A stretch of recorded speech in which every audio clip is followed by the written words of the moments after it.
اور ہر دور کی یزیدیت کی ہر شکل اور ہر صورت سے نفرت کی اس منزل پہ پہنچانا، اور پھر یہ کہ کربلا کی جو یاد ہے یہ اسلام کی زخم زخم تاریخ کے اوراق کی با مقصد ورق گردانی کے ساتھ دلوں کو یاد حسین، تفہیم کردار حسین کے اس مستقبل ساز عمل سے، یعنی یہ وہ مستقبل ساز عمل ہے جو قافلہ انسانیت کے سالار حسین، ہر دور کے لیے منارہ نور حسین اور کردار و عمل کے پیکر حسین کی تجلیوں سے کائنات کی شاہراہ کو روشن کر کے اس کو جگمگا کے انسانی قلوب کو اس کی جانب متوجہ کر کے وہ صحیح اسلام کا فلسفہ، چونکہ کربلا پیمانہ ہے یزیدی اسلام اور محمدی اسلام کو جدا جدا کرنے کا، تو اس لیے ہم یاد کربلا مناتے ہیں کہ یہاں تاریکیاں نہیں پنپ سکتی، یہاں اندھیرے قدم نہیں رکھ سکتے،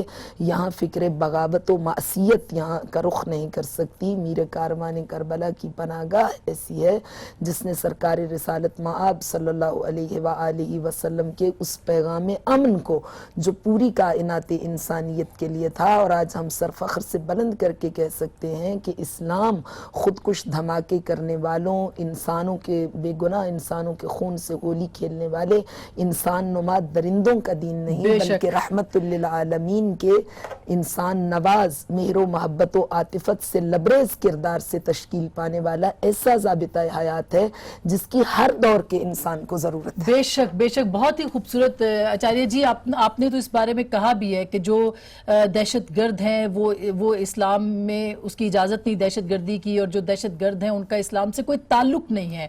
بہت خوبصورت آپ نے اشعار بھی کہے، اور میں ایک بات اور بھی آپ کو کہنا چاہتی ہوں کہ جب آپ کا ذکر ہوتا ہے ہم یہاں پہ کرتے ہیں، لوگ بڑی حیرت کا اظہار کرتے ہیں کہ ہندو مذہب کے لوگ کیسے امام حسین علیہ السلام کو سمجھ سکتے ہیں یا ان کا ذکر کرتے ہیں۔ آپ کچھ روشنی ڈالیے گا کہ کیوں ذکر کرتے ہیں آپ؟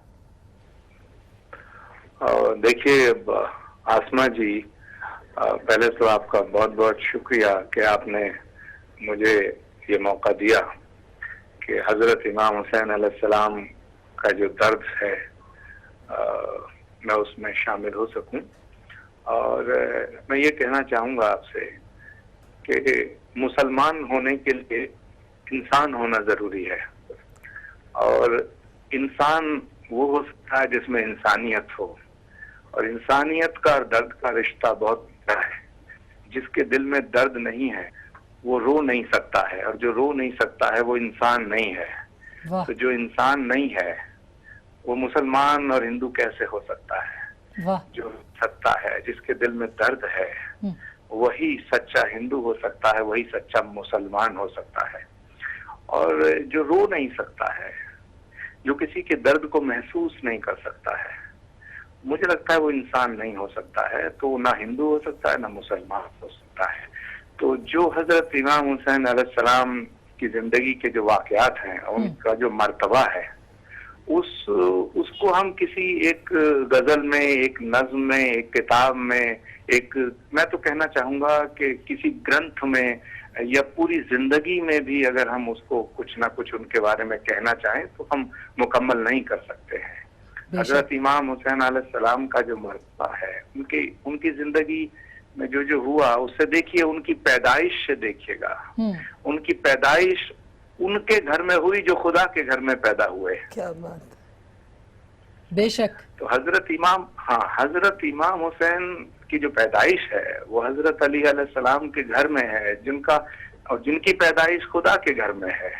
تو ایک تو یہ بات ہے، اور اسلام بھی کہتا ہے، اور میں مانتا ہوں کہ اللہ نے اپنے نور سے نبی کو پیدا کیا اور اسی نور سے علی کو پیدا کیا۔ تو اس کا مطلب سمجھیے، اور حسین جب چھوٹے ہیں تو ان کے کندھوں پہ چڑھ کے گھومتے ہیں جو اللہ کے نبی کہلاتے ہیں، بے شک، جو رسول ہیں، رسول پاک ہیں۔ انہیں یہ جو قدرت کے اشارات ہیں ان کو سمجھیے، کہ ان کی پیدائش سے سمجھیے۔ دوسری بات کہ حسین وہ بخش دیتے ہیں جو رسول جس کو کہتے ہیں، کہ اس کے راہب نے جب کہا بھی اولاد کی میری درکار ہے اور میں چاہتا ہوں،